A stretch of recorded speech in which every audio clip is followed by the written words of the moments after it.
Sige, kamayin mo. Ako lang tayo. Kamayin natin, Rose. Oo. Medyo mainit lang yata. Tingnan mo. So, eto na nga mga Habibis. Kakabalik lang namin dito sa bahay namin. Grabe na-miss namin yung bed namin dito after ng bakasyon namin sa Zambales at saka sa Baguio. And kagabi pala kami dumating, kaya hindi na ako nakapag-vlog kasi grabe.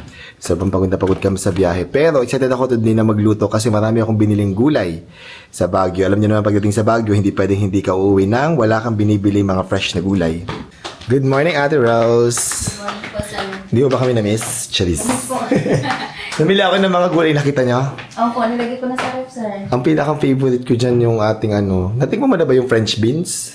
Hindi pa Nung wala ka ba nung bumili ako niyan? Hindi. Wala po ako, sir. Nung gumawa ako ng French beans, ayan ang lulutuin ko mamaya. Favorite namin ni Tia Julie tsaka ni Lindy yun. Matitikman mo mamaya. Mabilis lang lutuin natin, Rose.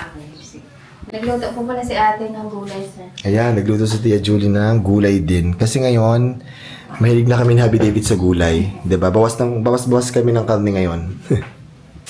So, ito yung sinasabi kong paboritong gulay na binibili ko sa Baguio, guys. This one, mga French beans. Ayan. At itong isang plastic na ito, pagkadami-dami, hindi ko lang for 200 pesos. Sobrang dami na ito, guys. Ito na, Mim. Good morning. Ang ating ulam, lagi nating nire-request is gulay. More gulay, more fun. Yeah, more on gulay kami ngayon, guys. Nagbabawas na kami sa karne. May konting lahok na karne, sobrang konti lang, pero more on gulay tayo ngayon. Dapat talaga lagi tayong Gulay. bawas na karne. Yes. Hindi na rin kami namili ng mga pasulubong kasi yung last time na pumunta kami ng Baguio, wala talagang kumakain masyado ng mga binibili namin sa Baguio. Mas gusto daw nila dito sa bahay ay mga gulay. Kaya sobrang daming gulay na binili namin dito. So mag-start na kayo magluto. Lilinisan na natin itong ating French beans. At bukod sa French beans, dahil tayo gulay for today, bumili rin pala ako ng bok choy sa Baguio. Ito guys, bok choy. At itong isang buong plastic na ito, ganang kadami. 100 pesos lang.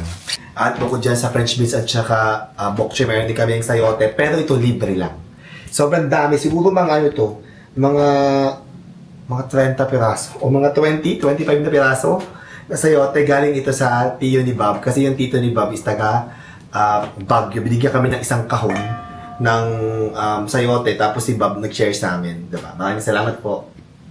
And ito na, malulutuin namin. At ito, masarap ito pag may sardinas. Apo, ginisang Sayote na may sardinas. Bumili ako ng sardinas dyan, di ba? Apo. So, mag-start na ako magluto. Una ko lulutuin ay ang ating bok choy. Gagawa ko ng garlic bok choy. So, ibablanch ko muna ng mga few minutes. Siguro mga 1 minute lang yung ating bok choy. So, kumuha ko ng tubig, lagyan natin ng asin. So, ibablanch na natin to sa tubig.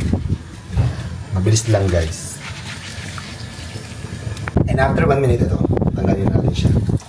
Hanguin na natin. Dito. And now, magbisa na tayo ng ating bok choy. Bawang, pero hindi naman lahat. Tansya-tansya lang ako.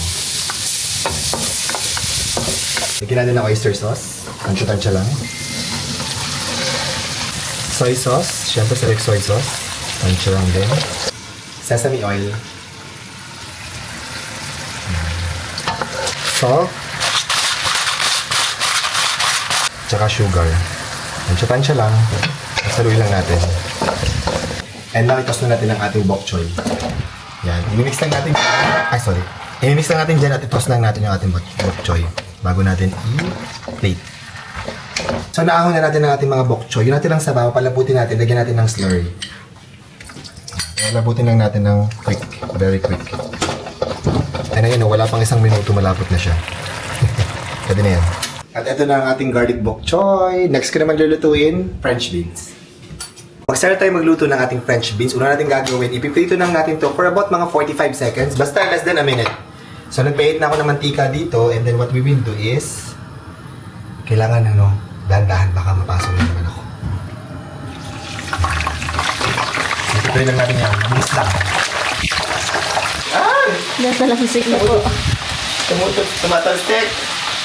So, ito na napito na natin ang ating mga French beans. Now, igigisa naman natin siya. And now, magisa naman tayo ng maraming bawang. Ayan. Masarap pag maraming bawang. Tapos, lulutuin na natin yan hanggang mag-brownish na siya. Now, lagyan natin ang ating nitong French beans. Tapos, toss lang natin yan. Toss na natin. Tapos, lagyan natin ng salt. Ginamit ko pala dito guys is sunflower oil. Kung gusto niyo pati olive oil, bahala kayo.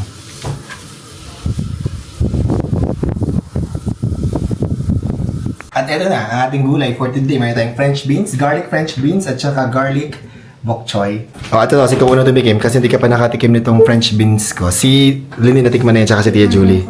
Sige, kamayin mo. Ako lang tayo. Kamayin natin, Rose. Oo. Medyo mainit lang yata. Tingnan mo. Medyo malamig na siya. Malamig na ba? Okay na ba? Sige, tingnan nyo. Itong bok choy, tingnan nyo rin. Tia Julie, nasa nagwawalis no? Naririnig ko. Opo, sa baba ko. Sarap. Papakin lang natin yan. Pwede nyo rin iulam. Francis. Pero healthy tayo ngayon. Puro gulay ulamin natin. Okay ka sa gulay, Lindy? Opo, sir. Si Ate Rose may lagi sa gulay. Pati si Opo. Tia Julie. Manamis-namis, sir. Gawa Yes. ng sariwa po yung gulay. Di ba sariwa? Galing Baguio. Opo. Sarap. Favorite talaga namin to. As in, super sarap papakin. It's crunchy. Lindy, tikman natin itong ating bok choy. Napadami yung sabaw ko, guys. Pero okay lang yun. Masarap din to kapag may tofu. Makain ng tofu, Lindy. Opo. Tikman natin.